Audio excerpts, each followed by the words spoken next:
On February 1st, 1865, Illinois, the land of Lincoln, Illinois is the first state to ratify the 13th Amendment, which abolished slavery. And that was real important for Abraham Lincoln. It's like, God, everything that we've done could be set back.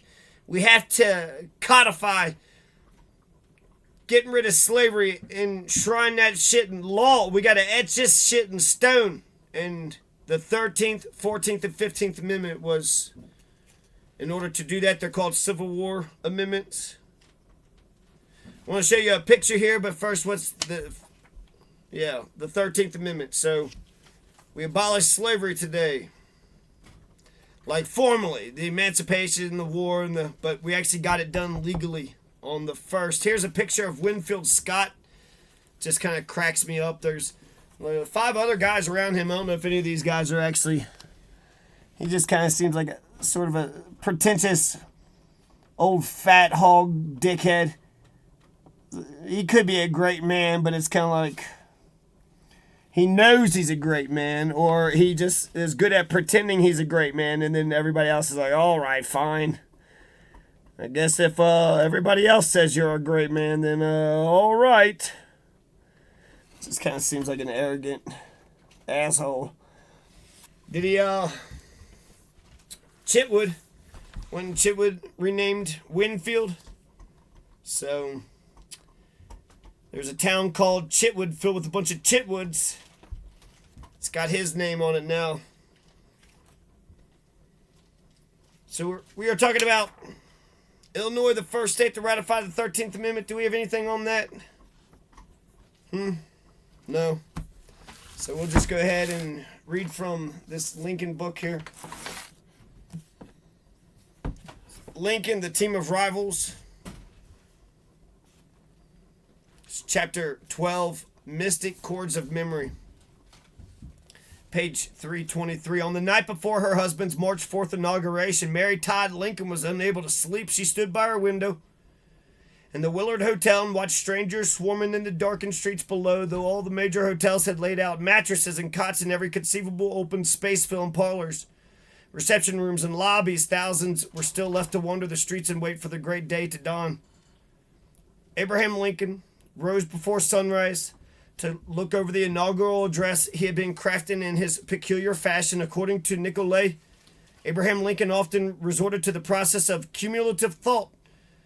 Abraham Lincoln would reduce complex ideas to paragraphs and sentences, and then days or weeks later return to the same passage and polish it further to elaborate or to conclude his point or argument, while Seward or Chase would consult countless books, drawings from ancient to modern history to illustrate and refine their arguments. Lincoln built the armature of his inaugural out of 4 documents.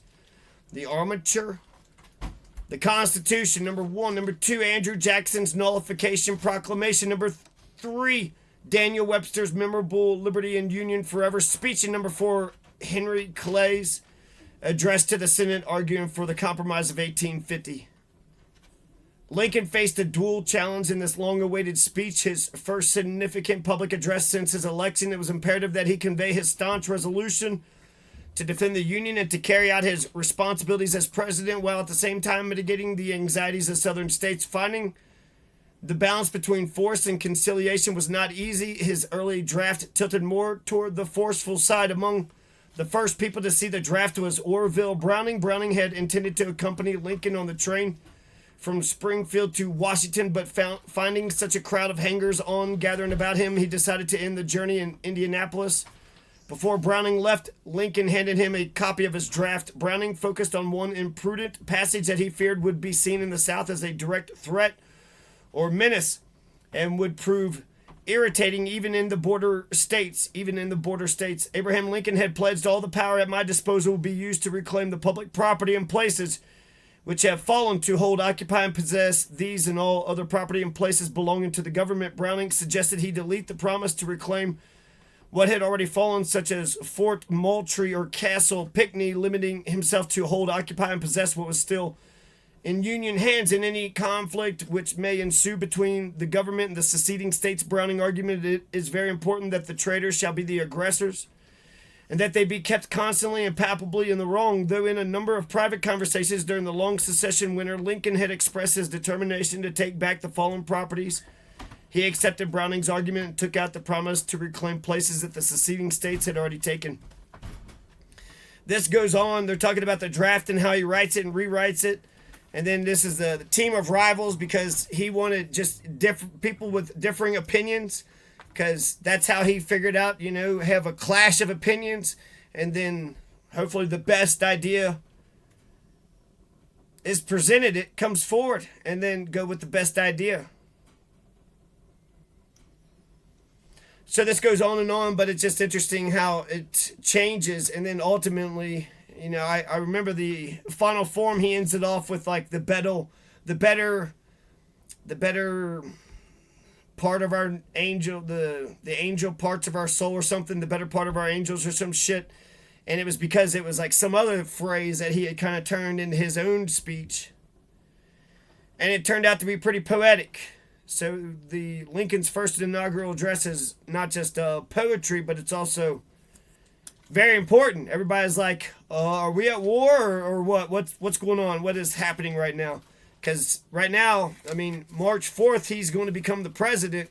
But you already had fucking 10 states secede or something? 5, 6, 7, a handful of states that have already said, we're not part of America anymore.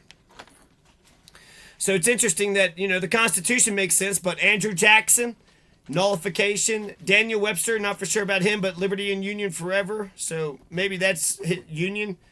Henry Clay's address to the Senate arguing for the Compromise of 1850. That was the 4 documents of Lincoln's armature of his inaugural address. The first one, there's 2 of them, right? He got reelected and only lived for a couple months, but he lived to see the end of the war. Got reelected and was able to see the end of the war. Smashed the final army and then got assassinated. But everybody basically agreed, like, well, man, the war was already over, bro.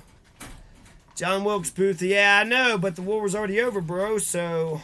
And then the United States has, a constitution, so Andrew Johnson would be the president. And he did, fuck up history because of that. He kind of, at the same time, turned Lincoln into a martyr, because that's a hell of a way to go out, right? Assassinated as the president. He still had another 4 fucking years. Lincoln still had another 4 fucking years. So, he went out with a bang. Like, literally went out with a bang.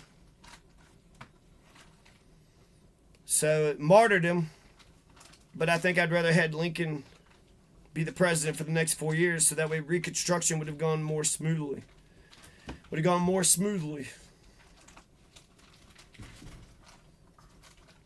Come back.